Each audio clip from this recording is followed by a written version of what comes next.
Britain का प्रधानमंत्री, शक्तियां व स्थिति। यह BA second year political science paper first selected political system में शामिल है। मैं डॉक्टर मोहनलाल गोस्वामी। ब्रिटेन में प्रधानमंत्री का पद 1721 में शुरू हुआ। हालांकि वहां पर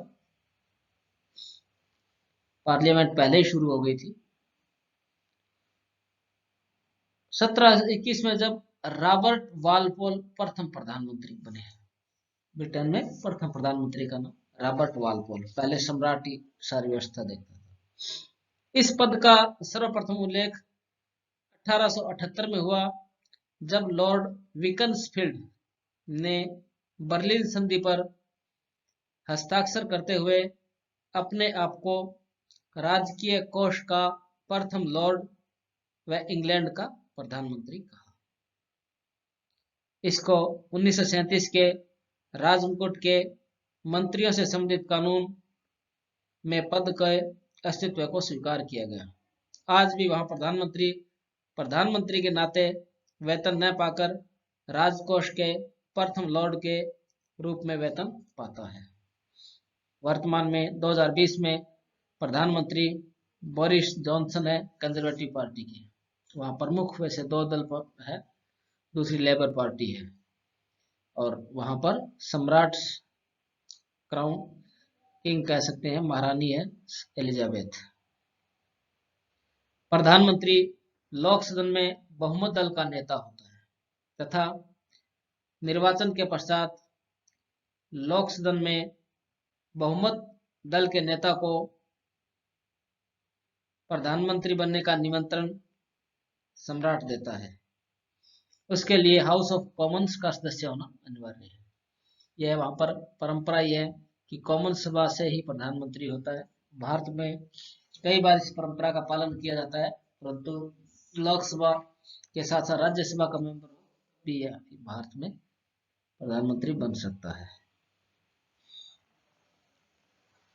प्रधानमंत्री की शक्तियां व कार्य काफी विस्तृत है, चूंकि ब्रिटेन में भी संसदीय व्यवस्था है जैसी भारत में है।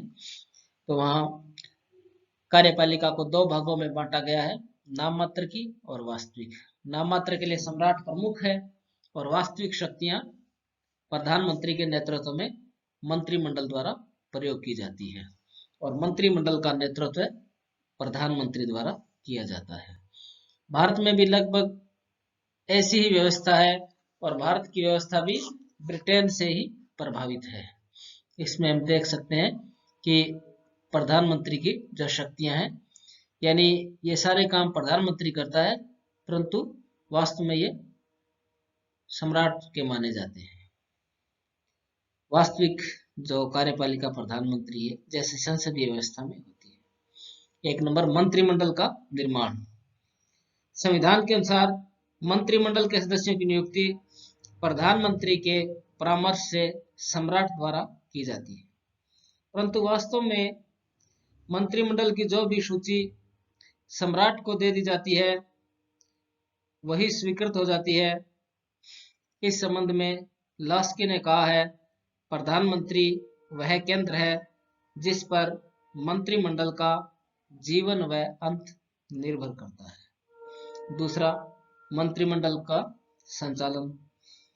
ब्रिटिश प्रधानमंत्री मंत्रिमंडल की समस्त कार्यवाही का संचालन करता है। वह मंत्रिमंडल की बैठकों की अध्यक्षता करता है तथा उसकी कार्यविधि पर उसका नियंत्रण होता है। यद्यपि मंत्रिमंडल में विभिन्न विषयों पर विचार विमर्श किया जाता है, परंतु प्रधानमंत्री का मत निर्णायक होता है। तीसरा, मंत्रिमंडल की अध्यक्षता भी प्रधानमंत्री द्वारा की जाती है। पहले ब्रिटेन में सम्राट द्वारा भी इसकी अध्यक्षता की जाती थी, परंतु बाद में ये परंपरा बदल गई और इसका अध्यक्षता प्रधानमंत्री द्वारा ही की जाती है और प्रधानमंत्री का मत जो होता है वो बहुत ही निर्णायक होता है। मंत्रिमंडल का अंत। प्रधानमंत्री को यह अधिकार प्राप्त है कि वह अपने एक या अधिक मंत्रियों को त्यागपत्र के लिए कह सकता है। यदि वह स्वयं त्यागपत्र दे देता है तो संपूर्ण मंत्रिमंडल का अंत हो जाता है और प्रधानमंत्री के खिलाफ अगर अविश्वास प्रस्ताव पारित हो जाता है तो पूरे मंत्रिमंडल का अंत हो जाता है। सम्राट को परामर्श देना। प्रधानमंत्री सम्राट का मुख्य परामर्शदाता तथा मंत्रिमंडल व सम्राट के मध्य कड़ी का कार्य करता है। मंत्रिमंडल के निर्णयों की सूचना सम्राट को और इसके संबंध में सम्राट द्वारा लिए गए परामर्श को वह मंत्रिमंडल तक पहुंचाता है। कॉमन सभा का नेतृत्व। जैसा कि मैंने पहले बताया, ब्रिटेन में संसद के 2 सदन है, उच्च सदन लॉर्ड सभा या हाउस ऑफ लॉर्ड्स और निम्न सदन हाउस ऑफ कॉमन्स। प्रधानमंत्री कॉमन सभा का नेता होता है। कॉमन सभा का नेता वह अपने बहुमत के कारण वह निम्न सदन को अपने नियंत्रण में बनाए रखता है। निम्न सदन कॉमन सभा को। प्रधानमंत्री को अपने मंत्रियों के साथ संसद में संपूर्ण व्यवस्थापन कार्य का संचालन करना पड़ता है। वह संसद का सीधा सामना करना पड़ता है। संसद का नेता होने के कारण उसे लोक सदन को भंग करके उसका फिर से निर्वाचन कराने का अधिकार है। यानी वो लोक सदन को भंग करने की सिफारिश कर सकता है सम्राट को, इसे भंग किया जा सकता है। लोक सभा को भंग नहीं किया जा सकता, जैसे भारत में राज्यसभा को भंग नहीं किया जा सकता, लोकसभा को भंग किया जा सकता है। शासन का संचालन। वास्तविक रूप में शासन के सभी अधिकारों का प्रयोग प्रधानमंत्री व उसके मंत्रिमंडल द्वारा किया जाता है। वह शासन का केंद्र बिंदु है। वह सभी विभागों में सामंजस्य बनाए रखता है। वह उसके कार्यों की सामान्य देखभाल करता है। नियुक्तियां। सम्राट समस्त उच्च स्तरीय नियुक्तियां प्रधानमंत्री की सिफारिश से ही करते हैं। प्रधानमंत्री की सिफारिश पर ही नए लॉर्ड नियुक्त किए जाते हैं। सभी उपाधियां प्रधानमंत्री की सिफारिश पर ही सम्राट द्वारा दी जाती है। संकटकालीन शक्तियां। ब्रिटिश संविधान में संकटकालीन शक्तियों की स्पष्ट व्यवस्था नहीं है, क्योंकि संविधान पूरी तरह से लिखित नहीं है, इसलिए परंपरा के अनुसार है। परंतु व्यवहार में संकट काल के समय उसकी शक्तियां व दायित्व में वृद्धि हो जाती है। प्रथम व द्वितीय विश्व युद्ध के समय लॉर्ड जॉर्ज तथा चर्चिल ने काफी शक्तियों का प्रयोग किया। विदेशी संबंधों का संचालन। प्रधानमंत्री अंतर्राष्ट्रीय महत्व के सभी कार्यक्रमों में संपूर्ण देश का प्रतिनिधित्व करता है। दूसरे देशों के साथ किए जाने वाले महत्वपूर्ण समझौतों पर ब्रिटेन के प्रधानमंत्री द्वारा ही हस्ताक्षर किए जाते हैं। दल का नेता। प्रधानमंत्री अपने दल का नेता होता है। जनता दल के नेता के नाम पर ही उसे निर्वाचित करती है। वह समस्त देश में दल की सभी शाखाओं का नेतृत्व करता है। दल में यदि कोई उसकी आज्ञा का उल्लंघन करता है तो वह उसे सजा दे सकता है, यानी पार्टी छोड़ने के लिए कह सकता है, पार्टी से निकाला जा सकता है। राष्ट्र का नायक। वर्तमान में सामान्य निर्वाचन प्रधानमंत्री का ही निर्वाचन होता है, यानी जो सीधा निर्वाचन हो रहा है उसमें पहले प्रधानमंत्री के नाम पर जाता है, जैसे बोरिस जॉनसन है। तो इस तरह से जैसे भारत में ही इस प्रधानमंत्री के नाम पहले ही घोषित कर दिए जाते हैं, तो इस मुख्य रूप से वो निर्वाचन प्रधानमंत्री का निर्वाचन ही होता है। राजनीतिक दलों द्वारा अपने नेता के व्यक्तित्व के आधार पर चुनाव लड़ा जाता है। जेनिंग्स ने इस संबंध में कहा है, सामान्य निर्वाचन प्रधानमंत्री का ही निर्वाचन है। लास्की ने इस संबंध में कहा है, चुनाव के द्वारा प्रधानमंत्री राष्ट्र का प्रतीक बन जाता है, कोई सहयोगी उसकी अवहेलना का साहस नहीं कर सकता। तो इस प्रकार प्रधानमंत्री की शक्तियां व कार्य काफी व्यापक है। ये मुख्य है। चूंकि ब्रिटेन में संविधान लिखित नहीं है, परंपरा के अनुसार लगभग वो सभी प्रकार की शक्तियां का प्रयोग करता है। प्रधानमंत्री की स्थिति अगर देखा जाए तो मंत्रिमंडल का वो केंद्र बिंदु है। लॉर्ड मार्ले के अनुसार मंत्रिमंडल में प्रधानमंत्री की केंद्रीय स्थिति है और समूचा मंत्रिमंडल उसके चारों ओर घूमता है, यानी सारा मंत्रिमंडल उसके आसपास ही घूमता है, वो सबसे केंद्र बिंदु है, मुख्य है। दूसरे प्रकार के विचारकों का मत है कि समकक्षों में प्रथम है। परंपरागत मत के अनुसार वह समकक्ष में प्रथम है, यानी जो मंत्री है उसके समान ही है, परंतु उनमें एक प्रथम प्रधानमंत्री है, क्योंकि स्वयं की नियुक्ति के संबंध में वह मंत्रियों के चुनाव के संबंध में इसकी स्थिति विशेष होती है। विदेशी मामलों में भी विशेष स्थिति होती है, वह विभागों के बीच मतभेद सुलझाता है।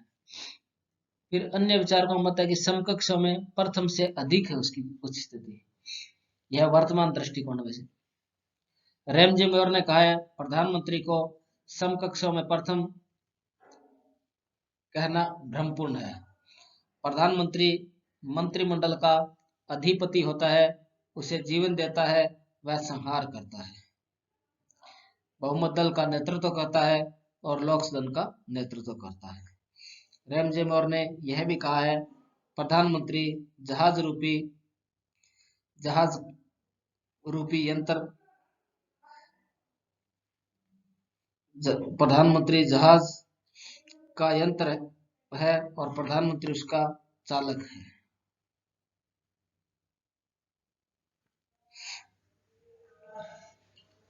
फिर विलियम हारकोर्ट ने इस संबंध में कहा है, प्रधानमंत्री नक्षत्रों के बीच चंद्रमा है, जबकि जेनिंग्स ने प्रधानमंत्री को सूर्य कहा है, जिसके चारों तरफ नक्षत्र घूमते हैं। लास्की ने समान पदों में प्रथम से अधिक कहा है। और चौथा, प्रधानमंत्री संविधान की धुरी है। आइवर जेनिंग्स ने अपनी पुस्तक कैबिनेट गवर्नमेंट में कहा कि प्रधानमंत्री सारे संविधान की धुरी है, क्योंकि वह अपने दल का नेता, वह हाउस ऑफ कॉमन्स में सबसे बड़े दल का नेता होता है। प्रधानमंत्री अपने दल को बड़ी सफलतापूर्वक नेतृत्व प्रदान करता है तथा चुनाव में सफलता बहुत कुछ उसके नेतृत्व पर निर्भर करती है। इस प्रकार मैं रैमजे मेयर की कथन दोबारा दोहराना चाहता हूं। समकक्षों में प्रथम से अधिक। रैमजे मेयर ने कहा, मंत्रिमंडल राज्य रूपी जहाज का यंत्र है और प्रधानमंत्री उस यंत्र का चालक। इस समकक्षों में प्रथम से अधिक कहा है। उसके पश्चात हम देखते हैं प्रधानमंत्री की स्थिति निर्धारित करने वाले तत्व, यानी प्रधानमंत्री की शक्तियां वही है, कार्य वही है, परंतु कई बार कोई प्रधानमंत्री ज्यादा प्रसिद्ध होता है, ज्यादा शक्तियों का प्रयोग करता है, कई बार कोई कम कर पाता है। ऐसा भारत में भी होता है। तो ऐसी क्या बातें हैं, कौन कौन से तत्व हैं जो इस बात को निर्धारित करते हैं? सबसे पहले ये व्यक्तित्व है। प्रधानमंत्री प्रभावशाली है या नहीं, यह उसके व्यक्तित्व पर निर्भर करता है। प्रधानमंत्री का पद वैसा ही बन जाता है जैसा इस पद का अधिकारी उसे बनाना चाहता है। ब्रिटेन में Robert Walpole, Gladstone, Disraeli, Lord George प्रथम विश्व युद्ध में थे, चर्चिल सेकंड विश्व युद्ध में, ये प्रभावशाली मंत्री हुए। दूसरी तरफ बाल्डविन व एटली कमजोर प्रधानमंत्री हुए। कॉमन सभा में उसके दल की स्थिति, यानी कॉमन सभा में उसको ज्यादा बहुमत है, स्पष्ट बहुमत है, तब उसकी स्थिति बहुत अच्छी होती है, और उसकी स्थिति कमजोर है या गठबंधन है तब उसकी स्थिति इतनी अच्छी नहीं हो पाती है। वर्तमान में बोरिस जॉनसन है जिसकी कंजर्वेटिव पार्टी है, उसको 364 इसकी पार्टी के सदस्य हैं, 650 में से 364 है, तो उसका बहुमत पूरा मिला हुआ उसके अंदर। लास्की ने कहा है प्रधानमंत्री की स्थिति दलीय प्रणाली से बंधी हुई है, बहुमत होने पर स्थिति मजबूत वरना कमजोर। तत्कालीन परिस्थितियां, युद्ध, आर्थिक संकट के समय प्रभावशाली ढंग से वो कार्य करता है, जैसे सेकेंड विश्व युद्ध के समय चर्चिल ने किया, प्रथम विश्व युद्ध के समय लॉर्ड जॉर्ज ने किया, तो वो बहुत ही प्रभावशाली प्रधानमंत्री होते हैं। ये परिस्थितियां निर्भर करता है। दलीय संगठन की स्थिति, दलीय संगठन की परंपराएं व मान्यताएं प्रधानमंत्री की स्थिति को प्रभावित करती है। जेनिंग्स के शब्दों में अनुदार दल यानी कंजर्वेटिव पार्टी के लोग अपने दल के प्रति निष्ठा ज्यादा रखते हैं, जैसे वर्तमान प्रधानमंत्री बोरिस जॉनसन कंजर्वेटिव पार्टी से, तो वो ज्यादा निष्ठा रखते हैं। और मजदूर दल के लोग सनकी व विद्रोही प्रवृत्ति के होते हैं, जो लेबर पार्टी है वो थोड़े विद्रोही प्रवृत्ति के होते हैं, तो निष्ठा उनकी कम होती है। इसलिए अनुदार दल का या कंजर्वेटिव पार्टी का प्रधानमंत्री जो है वो मजबूत होता है।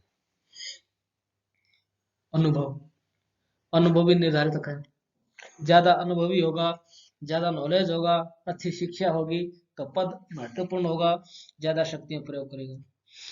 इस संबंध में जेनिंग्स ने कहा है प्रधानमंत्री की शक्ति व महत्व उसके व्यक्तित्व पर, व्यक्तिगत प्रतिष्ठा व उसके दल के समर्थन पर निर्भर करती है। तो इस प्रकार हम देख सकते हैं कई सारी बातें एक साथ मिलकर उसके स्थिति को प्रभावित करती है। इस प्रकार ब्रिटिश शासन व्यवस्था में प्रधानमंत्री का पद अत्यंत महत्वपूर्ण है। सर सिडनी ने इस संबंध में लिखा है संसद में निश्चित बहुमत के रहते ब्रिटेन का प्रधानमंत्री वह सब कार्य कर सकता है जिसे जर्मनी का चांसलर व अमेरिका का राष्ट्रपति नहीं कर सकता। वास्तव में ब्रिटेन में मंत्रिमंडलीय शासन प्रधानमंत्री शासन के रूप में परिवर्तित हो रहा है, यानी जैसे अध्यक्षात्मक व्यवस्था होती है वैसे ही प्रधानमंत्री शासन के रूप में वो परिवर्तित हो रहा है। धन्यवाद। इसको हमने विस्तार से अध्ययन किया, उम्मीद है आपको समझ में आया होगा।